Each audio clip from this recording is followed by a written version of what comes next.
झूठ बोल रहा है ये अदील। ये सबूत है तुम्हारे झूठ और अदील भाई के सच का। सच ये है कि तुम उस दिन जारा से मिलने नहीं गई थी, अदील से जारा की जायदाद का हिस्सा मांगने गई थी। और आज जब उसकी जायदाद पर ऐश करने का वक्त आया है तो आप मेरी सारी उम्र की मेहनत को खाक में मिलाना चाहते हैं, ताकि तुम उनकी बेटी को सुकून से जीने दो। सारी जिंदगी अदील की बेटी को पाल पोस कर बड़ा किया। चेक लेते वक्त मुनीर के चेहरे पर जो शर्मिंदगी थी, मैं इसलिए परेशान हूं कि वो कहीं आलिया पर सख्ती ना करे। अभी तो जारा आलिया आंटी की झूठी मोहब्बत और मक्कारी में उन्हें अपना हमदर्द समझ रही है।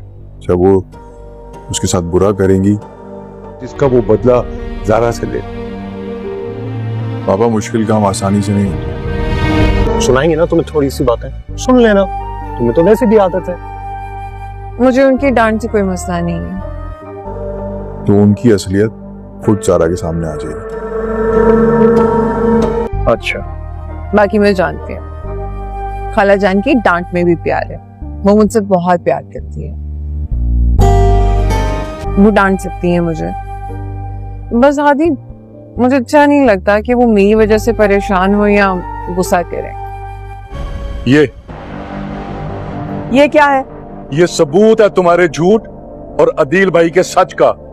तुमने जारा को अदील भाई की हमदर्दी में नहीं बल्कि अपनी लालच में भेजा है। मेरा कौन सा लालच? ताकि तुम उनकी बेटी को सुकून से जीने दो। 50 लाख? खबरदार जो तुमने इसे हाथ लगाया तो। ये 50 लाख का चेक उन्होंने तुम्हारे नाम का मुझे दिया है। आखिरकार वही हुआ जिस बात का मुनीर भाई को शक था। मुनीर साहब को पहले से ही पता था कि आलिया जो इतना अच्छापन दिखा रही है, आलिया अंदर से इतनी अच्छी है नहीं, तो इसने ज़ारा को अदील भाई के घर रहने की इजाज़त कैसे दे दी। आखिरकार वो राज खुल गया है। अदील साहब ने ख़ुद ही मुनीर को बता दिया है कि आलिया ने उससे डिमांड की है कि उसे अपनी जायदाद में से हिस्सा दे, ताकि जो हिस्सा ज़ारा का बनता है उस पर वो काबिज़ हो जाए। क्योंकि ज़ारा को अगर उसने हिस्सा ना दिया तो ज़ारा की आने वाली ज़िंदगी को उसकी वजह से बहुत बड़ा नुकसान पहुंचने वाला है। तो इसी बात को लेकर मुनीर साहब बहुत परेशान थे और उनको समझ नहीं आ रही थी कि आखिर कौन सी गेम चल रही है और आलिया ने कौन सा प्लान बना रखा है और किस वजह से आलिया इतनी अच्छी बनी हुई है। तो उनका वो डाउट अब क्लियर हो चुका है, क्योंकि अदील साहब ने सारी बातें उनके सामने खोल के रख दी हैं। आलिया ने अदील साहब को फ़ोन करके साफ साफ कह दिया था कि अगर ज़ारा को जायदाद में हिस्सा ना मिला तो वो ज़ारा को हादी के साथ शादी करने की इजाज़त हरगिज़ नहीं देगी, बल्कि ज़ारा को इस कदर मजबूर करेगी कि ज़ारा हादी से ख़ुद ब खुद रिश्ता ख़त्म कर देगी। तो इस बात की फ़िक्र अदील साहब को सताई जा रही थी, क्योंकि उनको लगता था कि क्योंकि ज़ारा के दिलो दिमाग पर तो उसकी खाला का ही राज है और वो जो कुछ भी कहती हैं तो ज़ारा वैसा ही करती है। तो उनको इस बात का डर था कि कहीं खाला के कहने में आकर ज़ारा जो है हादी जैसे लड़के से रिश्ता ख़त्म ना कर दे, क्योंकि हादी जो है वो तबीयत का बहुत ही अच्छा और नेक इंसान है और दिल साहब को भी अच्छा लगता है और पसंद है। तो इस वजह से वो चाहते हैं कि ज़ारा की शादी हादी के साथ ही हो जाए। लेकिन आलिया की धमकी के बाद वो परेशान हो गए थे। और जैसा कि पिछली वीडियो में मैंने आपको बताया था कि अब कोई एक बड़ी अमाउंट का चेक या कैश जो है वो आलिया बेगम के नाम पर कर दिया जाएगा, जिसकी वजह से आलिया बेगम के मुँह को खामोशी लग जाएगी। तो वही हुआ जब मुनीर को अदील साहब चेक देते हैं और साथ कहते हैं कि आलिया को दे देना और उसे कहना कि बाकी की रकम मैं तुम्हें ज़ारा की शादी के बाद पहुंचा दूंगा, लिहाजा तुम ज़ारा की ज़िंदगी में इंटरफेयर ना करो और उसको सुकून से रहने दो, ये मेरी बेटी की सुकून की कीमत है। तो मुनीर साहब जो हैं बड़ी शर्मिंदगी से चेक तो कबूल कर लेते हैं, हाथ में पकड़ लेते हैं, लेकिन इस उनकी शर्मिंदगी का एहसास जो है वो अदील साहब को हो जाता है। और अदील साहब जो है रेहान से यही कहते हैं कि जिस शर्मिंदगी से मुनीर ने चेक लिया है, मुझे ख़तरा है, मुझे डर है कि कहीं वो जाकर आलिया के साथ सख्ती ना करे और उस सख्ती का खमियाजा जो है ज़ारा को भुगतना ना पड़ जाए, क्योंकि ज़ारा जो है वो अपनी खाला की मातहत है और उसकी खाला जो चाहती है और जिस किस्म का जुल्म चाहती है उस पर ढा सकती है।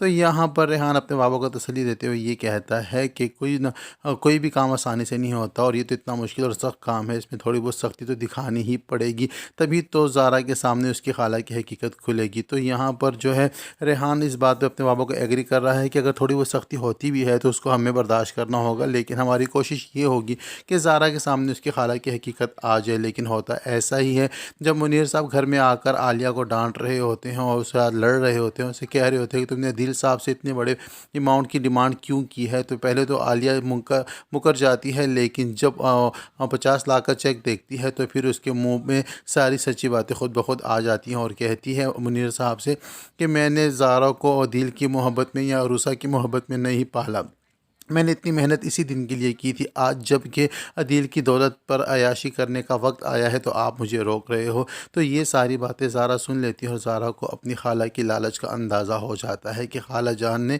मुझे किस लालच के तहत पाला और किस लालच के तहत उन्हें मेरे दिलो दिमाग में जो है अपने घर वालों के लिए जहर भरा। तो यहाँ पर ज़ारा अंदर से टूट चुकी है, क्योंकि जिस खाला से वो दिलो जान से मोहब्बत करती थी और दुनिया में उनसे ज़्यादा किसी को नहीं चाहती थी, आज उनका असली और मकरूह चेहरा ज़ारा के सामने आ चुका है और ज़ारा बहुत ज़्यादा परेशान होकर रह गई है। उधर दूसरी जानिब मेहरू को भी अभी हाथ पांव फूल रहे हैं, क्योंकि उसकी सास ने आते ही गोद भराई की रस्म अदा करने का कह दिया है और साथ ही साथ डॉक्टर से भी अपॉइंटमेंट ले ली है ताकि अपनी बहू का चेकअप करवा सके, क्योंकि उनको लगता है कि उनकी बहू जो है बहुत ज़्यादा कमज़ोर हो चुकी है और वो नहीं चाहती कि आने वाले बच्चे को भी कमज़ोरी का सामना करना पड़े। लेकिन यहाँ पर अब जबकि मेहरू को पता चला है कि उसकी सास ने डॉक्टर से अपॉइंटमेंट ले ली है तो उसके हाथ पाँव फूल गए हैं, क्योंकि अगर डॉक्टर के पास उसका जाना हो तो डॉक्टर तो देखते ही समझ जाएगी कि इसको तो प्रेगनेंसी है ही नहीं, और फिर प्रेगनेंसी ख़त्म होने का अपनी सास को कैसे बताएगी और क्या जवाब देगी। इसी वजह से वो अपनी अम्मी को अपने साथ लेकर गई है और जाकर गोद भराई की रस्म के बारे में जो बातें हो रही हैं उसको टालने की कोशिश कर रही है। और यहाँ पर आलिया भी अपनी बेटी का साथ दे रही है, क्योंकि मेहरू ने उसको ये डरावा दिया हुआ है कि मेरी सास जो है मुझे दी हुई ज्वेलरी वापस लेना चाहती हैं, इसी वजह से गोद भराई की रस्म कर रही हैं। वो अपनी माँ को भी मिसगाइड कर रही है और अपनी सास को भी मिसगाइड कर रही है। वो किसी को मिसगाइड कर हर किसी को मिसगाइड कर रही है, लेकिन खुद भी एक अंधे कुएं में जाकर और अब बहुत जल्द जो है मेहरू का भी मकरूह चेहरा सबके सामने आने वाला है और सलमान वाला चैप्टर भी क्लोज हो जाएगा, क्योंकि सबके सामने जब हकीकत आएगी तो मेहरू के पास भी छुपाने को कुछ नहीं रहेगा। तो ये सब कुछ होने जा रहा है ड्रामा सीरियल मफाद परस के आने वाले एपिसोड में। वीडियो पसंद आए तो वीडियो को लाइक और खान ड्रामा रिव्यू को सब्सक्राइब करना हरगिज़ ना भूलें। अब तक के लिए इतना ही, मिलते हैं नेक्स्ट वीडियो के साथ।